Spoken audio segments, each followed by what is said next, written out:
Welcome to From Adversity to Abundance, the go-to podcast for real estate entrepreneurs seeking not just to thrive, but to conquer with resilience and mental sharpness.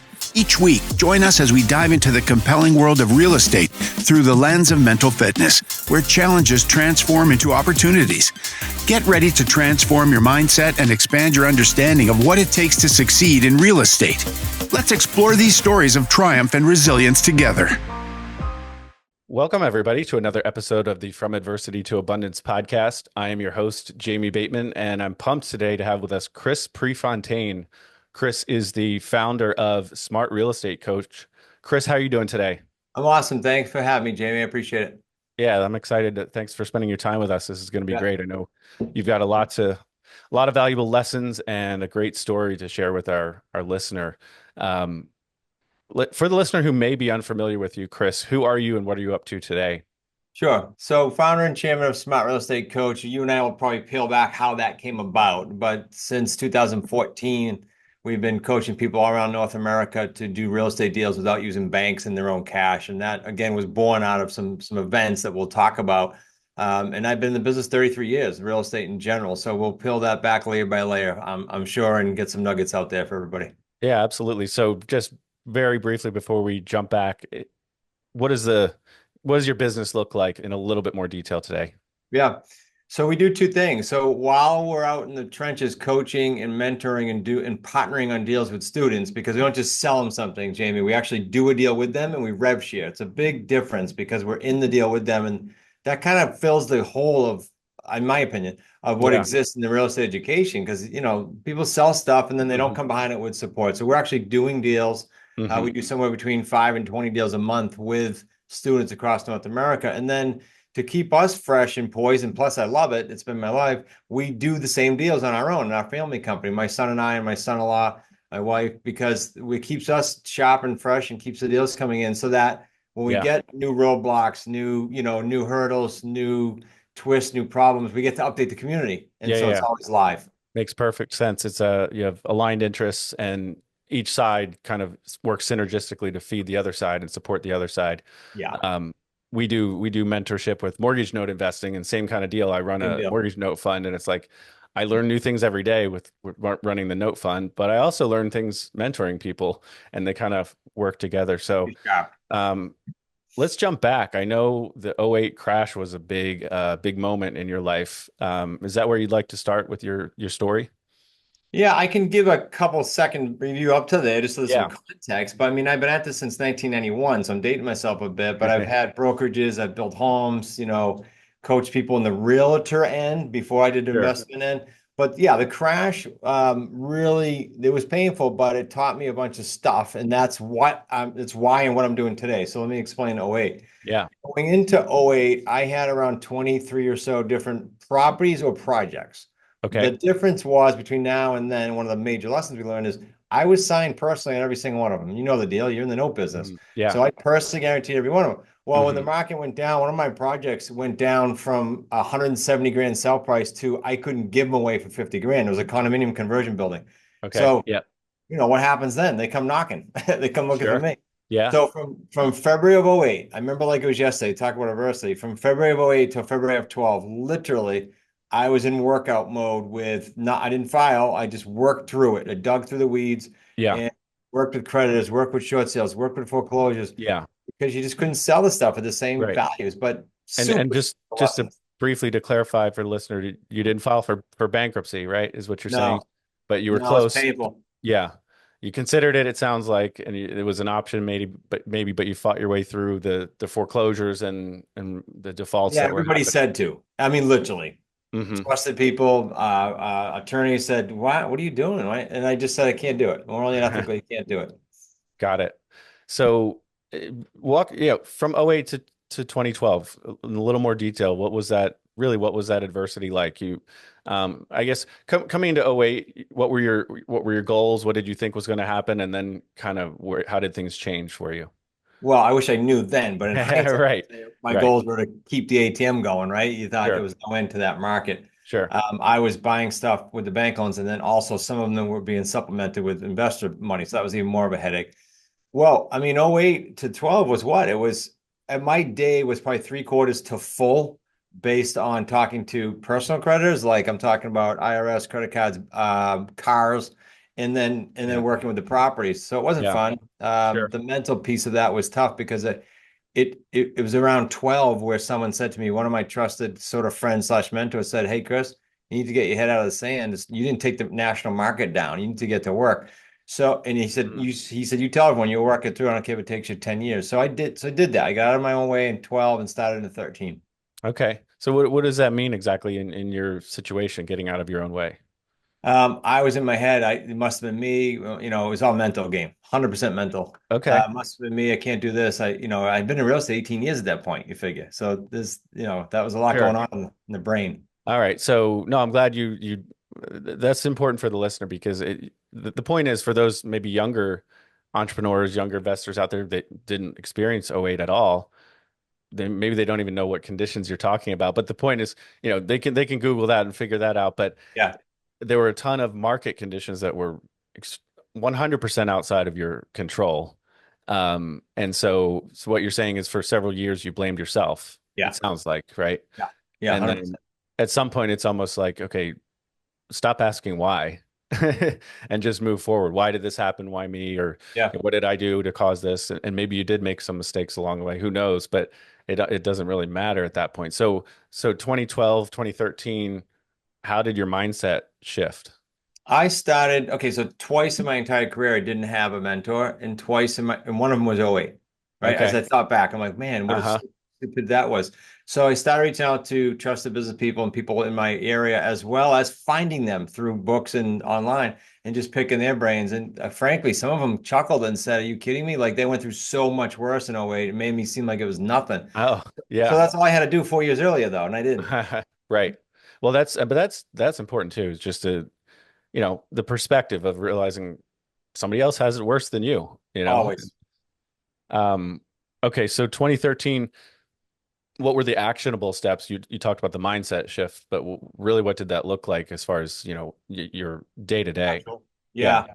Okay, so there was just sort of I'll call them rules. I didn't call them rules then, but sort of some protocol and some rules to operate in. One was never, ever, ever, and to this day, sign on bank loans, and that's why I teach it, right? Never. I Uh-huh. don't care if you have 825 credit, do not do it. Secondly, no longer would I operate where it was transactional. One, do a deal, get paid, do a deal, get paid. Yeah, So yeah. that was the impetus to our trademark of 3 paydays. So there's all kinds of cool things. You couldn't have convinced me then that there were going to be good things, but there are all kind of cool things that came out of that Yeah, from that experience. And then no longer using gobs of our own cash. So those are the exact same criteria we teach today. got it. Okay, so then walk us through just, I know this is a huge jump in time, but in the last 10 years, what was the growth? Focus on the growth of your business over the last 10 years. What did that look like? Yeah, so from the summer of 13, and our properties bop and weave, right? With how many? But we Hmm. went into COVID, for example, right with that craziness with about 72 properties. We exit them all with rent to own. So the standard landlord during that time would be like, whoa, this is a headache. And they went through headaches. We Hmm. had maybe 3 or 4 headaches out of 72 because we were dealing with buyers, not renters. Yeah. Big difference in our model. So that's Okay. key. But just to put some numbers to this, because you said, what I think off here we were talking about the Yeah. success. Our deals now, the way I structure them with the 3 paydays, the way we trademarked it, they're worth like 45 grand to 350 grand per deal. So I Hmm. remember in August of 13 to December of 13, my first run, I'm like, wow, this is cool. We got to 1,200,000, all 3 paydays. Now that takes time to come to fruition, but Sure. we had accumulated about 1.2 worth just doing 13 deals.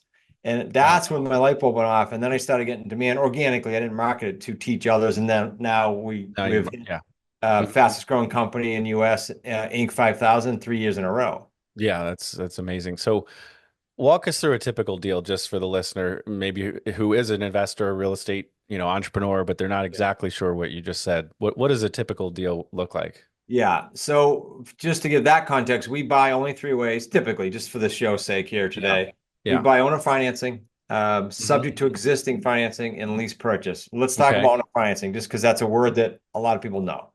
Sure. We niche that down even further to free and clear properties, Jamie. So about a third of the properties in the United States, roughly, are free and clear, no mortgage.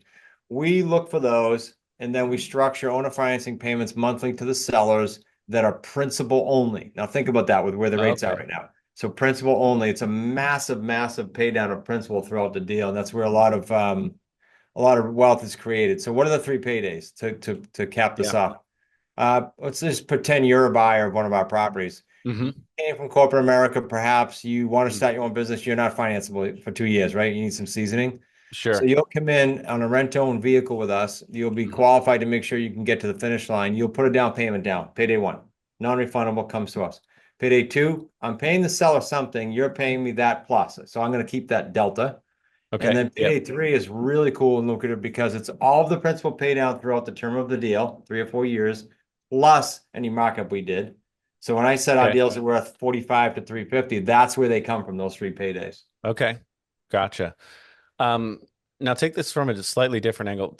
As far as the business itself and your team, and if you could try to weave in, mindset. So, how do you decide when to hire somebody, when it's time to scale versus when to hold back and just stick with, quality over quantity as far as team members and that kind of thing? Because I know you've scaled quite a bit with your team.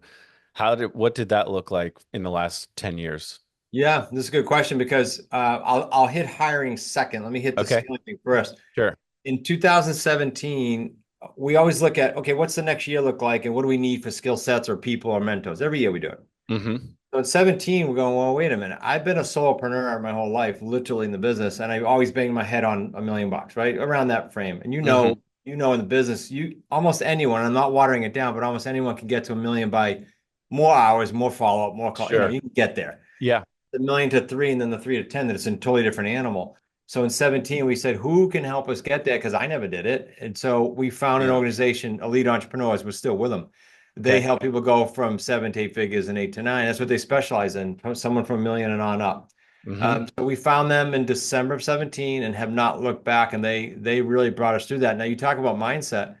I remember sitting in the room with them December of 17 and them going through their process of let's design the org chart and let's design all these things to get you to a $5 million business. And in my brain mindset, I'm going, that's good, but this doesn't compute like charts and organization. Right. But I call this guy, probably he's still my coach indirectly, but I call him a lot and go, look, we owe it all to you, Brett, because my mindset wasn't there. He brought us there. Now it's the norm. Yeah.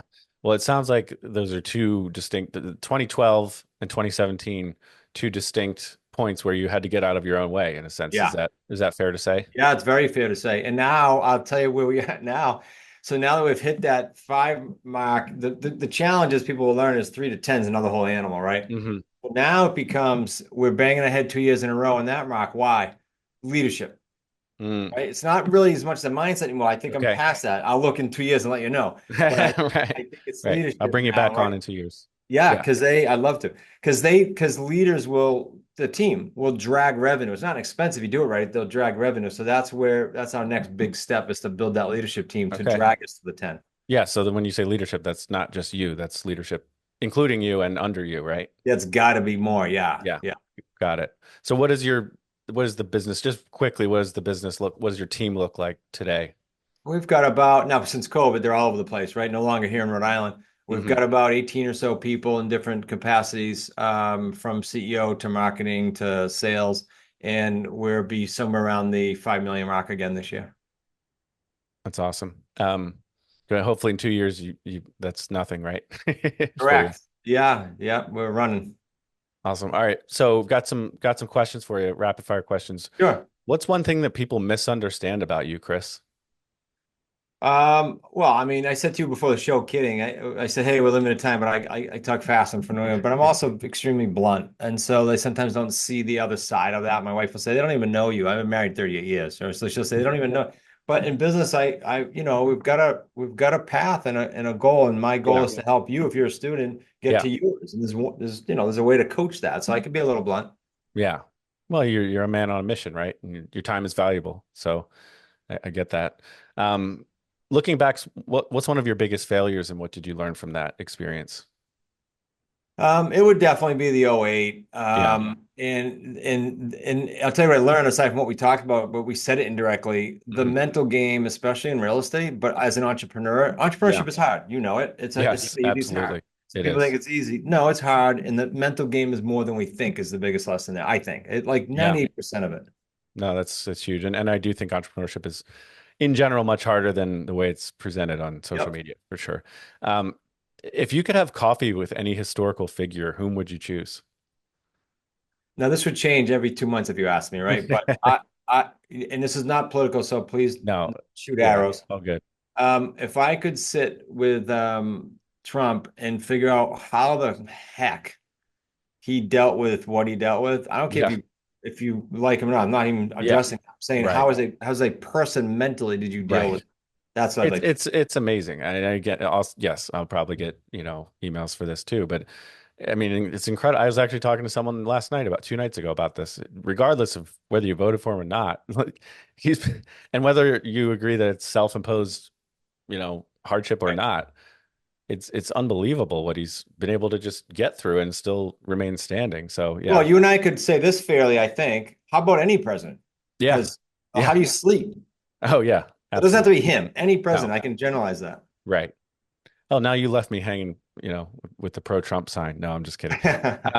Just kidding. But if let's see, what's one challenge that you're facing in your business right now, Chris? It's most certainly, well, it's two things. I said leadership, right? So that's our next mission to train more leaders. But Yeah. second is I tend to be because of how I used to be a solopreneur, I tend to be a micromanager. Mm, So I need to get out of the way a little bit more and trust that process a little bit more. I know got that. it. So maybe 2025 is another get out Yeah. of your own way. Yeah. Yeah, it is. Um, what is one piece of advice you'd give to a brand new solopreneur or real estate, active investor really just starting out?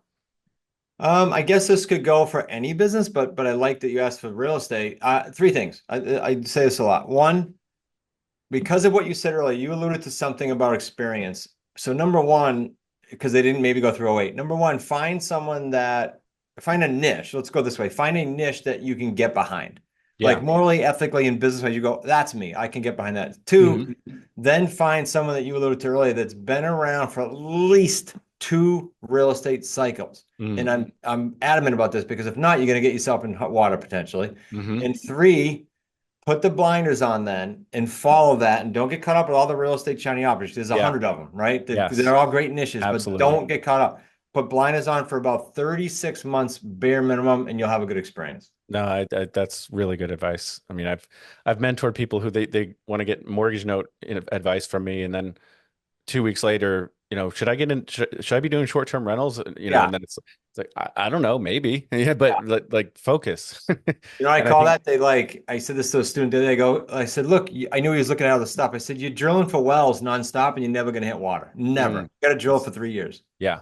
And then later on, you can add more Play. quivers, Yeah. diversify a little bit. Um, I think you alluded to a little bit of this before, but what's something controversial that you see, whether it's in the education, real estate education space, or just in real estate in general? I'm going to say real estate education space because this is another thing I'm adamant about. There's just too many people that are good marketers, good for them, but they're hitting you on social, some stuff real, some stuff fake, but you're buying off of it. Yeah.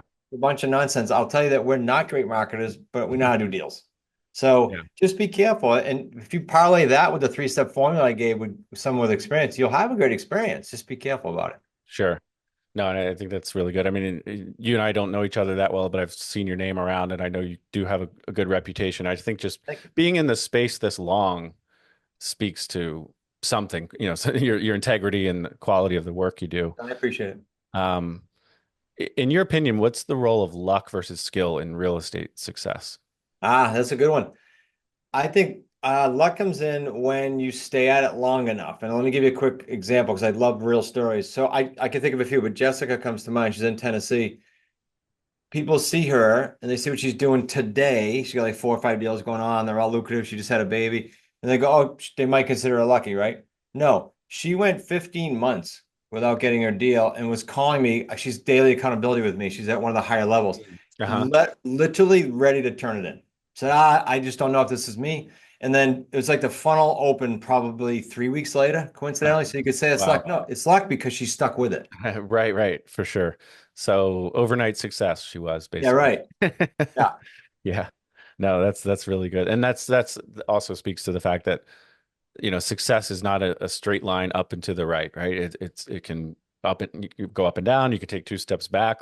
I mean, Well, 5 steps forward. I agree Yeah. with how you said it, because I always say this: success is a real shitty teacher. It's not. So Right. it's the Yeah. downs Right. Right. yeah. Yeah. So, okay. And kind of to close the loop on the '08 thing, just looking back, you've already mentioned a lot of several lessons, but what are the biggest 1 or 2 lessons you learned looking back at '08? I could tie it all together with this comment. You and I said earlier, well, there's always someone who had it worse. By the Yeah. same token, there's always someone that has done what you want to do in some shape, form, or fashion, and you can now luckily find them on the internet. So the lesson would be simply look for that. You seek it out. I had a gentleman on my podcast, David Nurse. He's a high performance coach for NBA players. I'm talking about these guys that come out of college and making ridiculous, like 10, 20 million, right? Hmm. Said to me, Chris, here's what I do. He was on the show saying this publicly. I find out the skill set I have to teach them, whether it's mindset or skill set, whatever it is. He said, I Hmm. go seek someone out literally on YouTube, and we mirror that and match that. Okay. Brain science? Nope. But it works incredibly well. Sure. No, I love that. And that's something I love about real estate in general. It's like, yes, creativity is great and it's important. You structure your deals in many creative ways, but there's someone who's done this before Yep. for the Almost most all. part, right? And you can learn from them. Maybe not your exact business model, but um, yeah, success leaves clues, you're not stealing or anything, but you're copying what their traits are, what their Yeah, behavior. this creative financing is been around for hundreds of years. What's the Right. difference? We just wrapped a bow around it and some support, but you can go find stuff, right? Sure. All right. So talk in a little more detail about, if I'm a student and I sign up with you, what are the levels you referred to? What does that look like? Yeah. We try to hit everyone, Jamie. So for example, we'll give you a try. We were talking about this off here, a free Hmm. book. Why? I want free so that you don't feel pressured. I want you to pick your niche for free, right? Hmm. So that level, so to speak, is free, and there's a free master's class, all kinds of free stuff. Hmm. Once you decide, okay, this looks like it's for me, we have what's called Apprentice. Apprentice is extremely affordable, and it lets them get into sort of a group coaching format that Hmm. again allows them to kind of dance with us, get their feet wet, but not go crazy yet. Sure. And then after that, if they like that, or if they're more aggressive right away, they can do it. They can get in Mhm. what we call an associate program. There's different levels, but the associate program actually revenue shares with us, has us on their back, or I coach the high level, but we have 4 or 5 coaches as well. Hmm. And they'll be calling sellers, calling buyers, working these deals with them. Just Nice. today, I did 3 pretty important, I'll call calls from my higher level people. I Hmm. record it, I put it on the Slack channel so everybody can have it. That's like interactive stuff. That's how we operate in all our Hmm. levels. Yeah, got it. Well, and I imagine too, like I know with our mentorship program, I think it's a little bit dialed down, but it's not only just the time spent, in the one-on-one. It's also likely you have referrals, and I mean, just getting plugged into your network, I think would be hugely valuable. Is that true? That's a big point. Yeah. So people say to me, well, I saw your different levels and I see what the splits are. And I always say, look, that's great. That's math. Hmm. Yes, Right. it's better. But to your point, how about the dream team? Like I bring to some of the what we call the higher level calls, I bring one of our equity partners who built the largest fitness brand, one of the largest in the world, and exited twice for 40 million each time. They can't get to a person like that. But if they Right. come on the group call because they're in my group, they get to pick his brain for a half hour. I mean, it's Sure. incredible. That's Incredible. invaluable for sure. Um, all right. So how about for you personally, Chris, eh, take a step back and then what does your life look like? What does your kind of day to day look like? What is your week? How many vacations do you go on per year? What's your Yeah. life look like? This has changed. Okay. So for context for the listeners, I'm 58. If you just listen and not watching this, and didn't catch the beginning of the dates. So my deal now is more about creating experiences. That's kind of my why. So earning enough cash, creating enough wealth, sure, to do the things that money and wealth can't buy, right? The experience with family, kids, grandkids. So as of this filming, for example, we'll head out to Vermont. They'll all be there, grandparents, kids, grandkids, and we'll create experiences. That's what it's all about now for us. As far as my business day, I'm always on, Jamie. I mean, I'm Hmm. off, but I'm always on. So I technically am in the office Tuesday, Wednesday, Thursday. Now there's a new thing I did this year. It worked well. One of my mentors helped me with it. But am Nice. I always on because they own the company? Yeah, I'm Sure. on for a couple hours in the Yeah. morning, and I got my finger on the pulse because I Yeah. love it.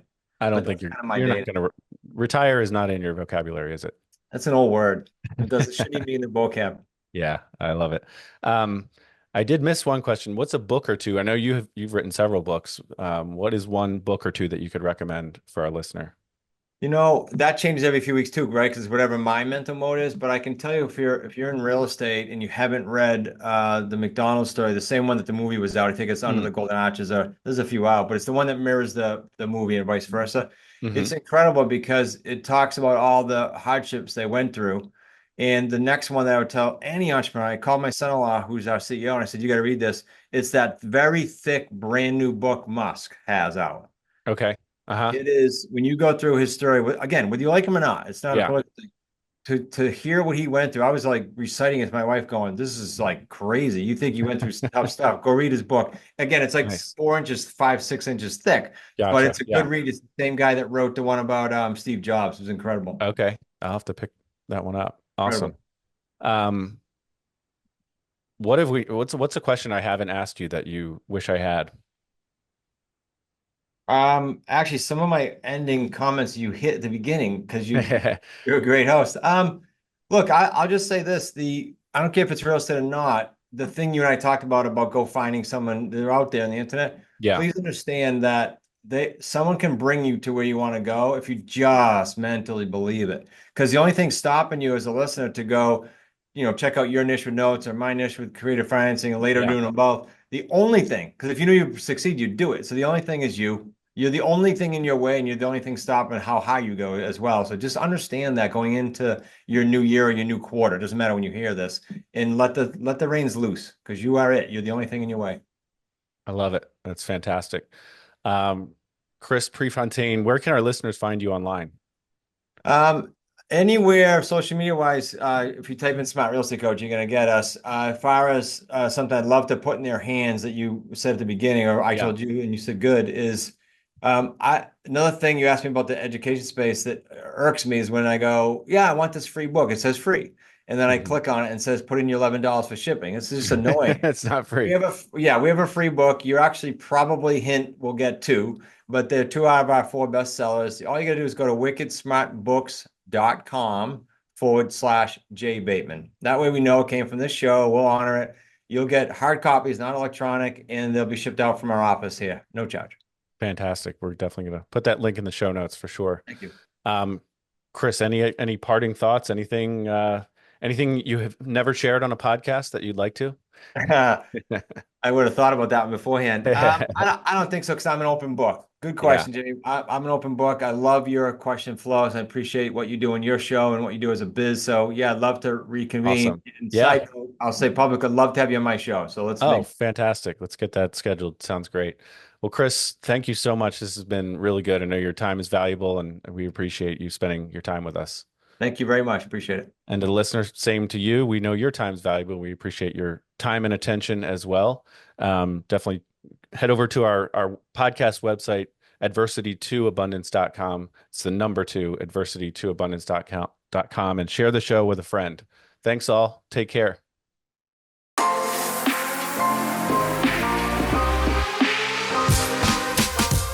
Thank you for joining us on From Adversity to Abundance. We hope today's episode has equipped you with valuable insights and practical advice to elevate your real estate journey. For more inspiring stories and resources, visit us at www.adversity2abundance.com. If this episode has inspired you, please share it with a friend who could also benefit from our conversation. Together, let's turn adversity into abundance.